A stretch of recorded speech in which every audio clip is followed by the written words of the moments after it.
आप मुझे बताइए, सबसे ज्यादा ड्रग्स जो हैं वो कहां से जा रहे हैं?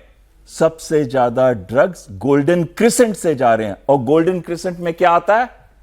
ईरान आता है, पाकिस्तान आता है, अफगानिस्तान आता है, ईरान आता है और पाकिस्तान आता है। और अफगानिस्तान में 91%, 91% अफीम बनाई जाती है। 10 टन अफीम से 1 टन हीरोइन बनती है। और वो हीरोइन आती है पाकिस्तान से, मतलब वहां से आती है पाकिस्तान, और पाकिस्तान से भारत, चाहे वो पंजाब में आ रही हो जो मेजर प्रॉब्लम है, या राजस्थान जा रही हो, या दूसरे देशों में जा रही हो।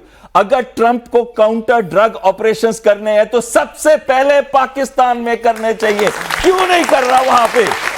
अगर उसको लगता है कि जो वादुरो हैं उन्होंने तीसरा इलेक्शन रिग किया था दिसंबर जनवरी 2025 के अंदर, दिसंबर 2024 और जनवरी 2025 के अंदर, तो सबसे बड़ा इलेक्शन रिग तो पाकिस्तान के अंदर हुआ और शहबाज शरीफ और मुनीर की तख्ता चल रही है, तो उनको क्यों नहीं उठाता वहां से?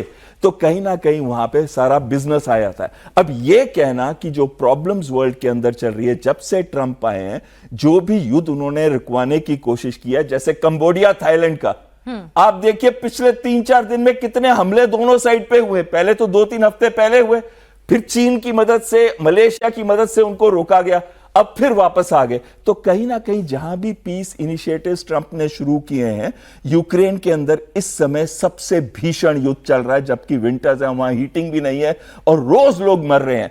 तो क्या हुआ? 24 घंटे कहा था उसने, ट्रंप ने क्या कहा था? 24 घंटे के अंदर हम युद्ध को बंद करेंगे। लेकिन अब तो यार 24 महीने हो जाएंगे, 12 महीने तो हो ही रहे हैं। तो क्या, तो युद्ध तो कोई बंद नहीं हो रहा, और कहीं बंद होता दिख भी नहीं रहा। तो ट्रंप का जो गेम है, वो गेम एक दादा का गेम है कि जो मैं कहूंगा वो ही होगा। विश्व युद्ध के लिए ट्रिगर और भी चाहिए। तो अभी नहीं मैं कहूंगा कि विश्व युद्ध होने वाला है। चाइना ताइवान का इस समय क्रिटिकल स्टेट पे आ गया है। चाइना की जो पॉलिसी है 2027 के अंदर ताइवान को अपने अंदर लेना, रीयूनिफिकेशन कहते हैं वो उसको। और उन्होंने अपनी डॉक्ट्रिन में बदलाव लाया 2022 के व्हाइट पेपर में, जब उन्होंने ये कहा कि हम फोर्स का इस्तेमाल करने से इनकार नहीं कर सकते। इसका मतलब है कि वो फोर्स का इस्तेमाल करेगा अगर अपने आप रीयूनिफिकेशन नहीं हुई। लेकिन अगर वो फोर्स का इस्तेमाल करता है तो वहां पे एक मेजर ट्रिगर एक्शन हो जाएगा और अमेरिका को सक इन कर सकता है। लेकिन एक ही कंडीशन है जहां पे विश्व युद्ध हो सकता है, और वो कंडीशन है कि अगर रशिया किसी भी नाटो कंट्री को हिट करता है। यूक्रेन से लड़ाई कर रहा है, यूक्रेन नाटो कंट्री नहीं है। अगर किसी भी नाटो कंट्री को हिट करता है, तब यस, विश्व युद्ध होने के बहुत बड़े चांसेस हैं। तो पुतिन के सब्र का भी इम्तिहान लगातार ट्रंप जो है वो ले रहे हैं। भले ही पीस टॉक्स की बात करें, 90% काम पूरा हो गया ये कहें, लेकिन वहां भी सब्र का इम्तिहान ले रहे हैं। और पुतिन के भी बयान काफी अग्रेसिव लगातार हमने आते हुए देखे हैं। अब हिंदुस्तान की बात कर लेते हैं, क्योंकि ठीक है, विश्व युद्ध के जो हालात बन रहे हैं, ठीक है, उस पर हमने चर्चा की, जानकारी हासिल की, उसका हम पे कितना असर होगा ये भी देखा।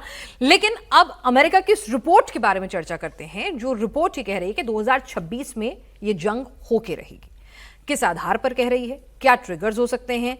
जंग होगी तो पाकिस्तान को शेयर कौन देगा, क्योंकि उसके पास तो खाने के पैसे नहीं है, जंग लड़ने के पैसे कहां से आएंगे? अब ये समझने की कोशिश करते हैं। और आप भी, हमारे जो ऑडियंस हैं, अपने सवाल तैयार रखिएगा, चाहे वो विश्व युद्ध को लेकर हो, ट्रंप को लेकर हो, या फिर भारत पाकिस्तान को लेकर हो। वैभव, आपको भी लगता है 2026 में ऑपरेशन सिंदूर पॉज है, उसका एक बड़ा रूप हम दे सकते हैं, या पूरी फुल फ्लेज वॉर देख सकते हैं? आपको ऐसा लगता है? देखिए, बहुत पुरानी कहावत है, कुत्ते की दुम को आप कितने भी साल बोतल में रखिए, वो सीधी नहीं होती। ठीक है, तो पाकिस्तान की जो आर्मी है, आईएसआई है, जो डीप स्टेट है, उसका सर्वाइवल ही इसी बात पे है कि कॉन्फ्लिक्ट जो है वो भारत के साथ बना रहे।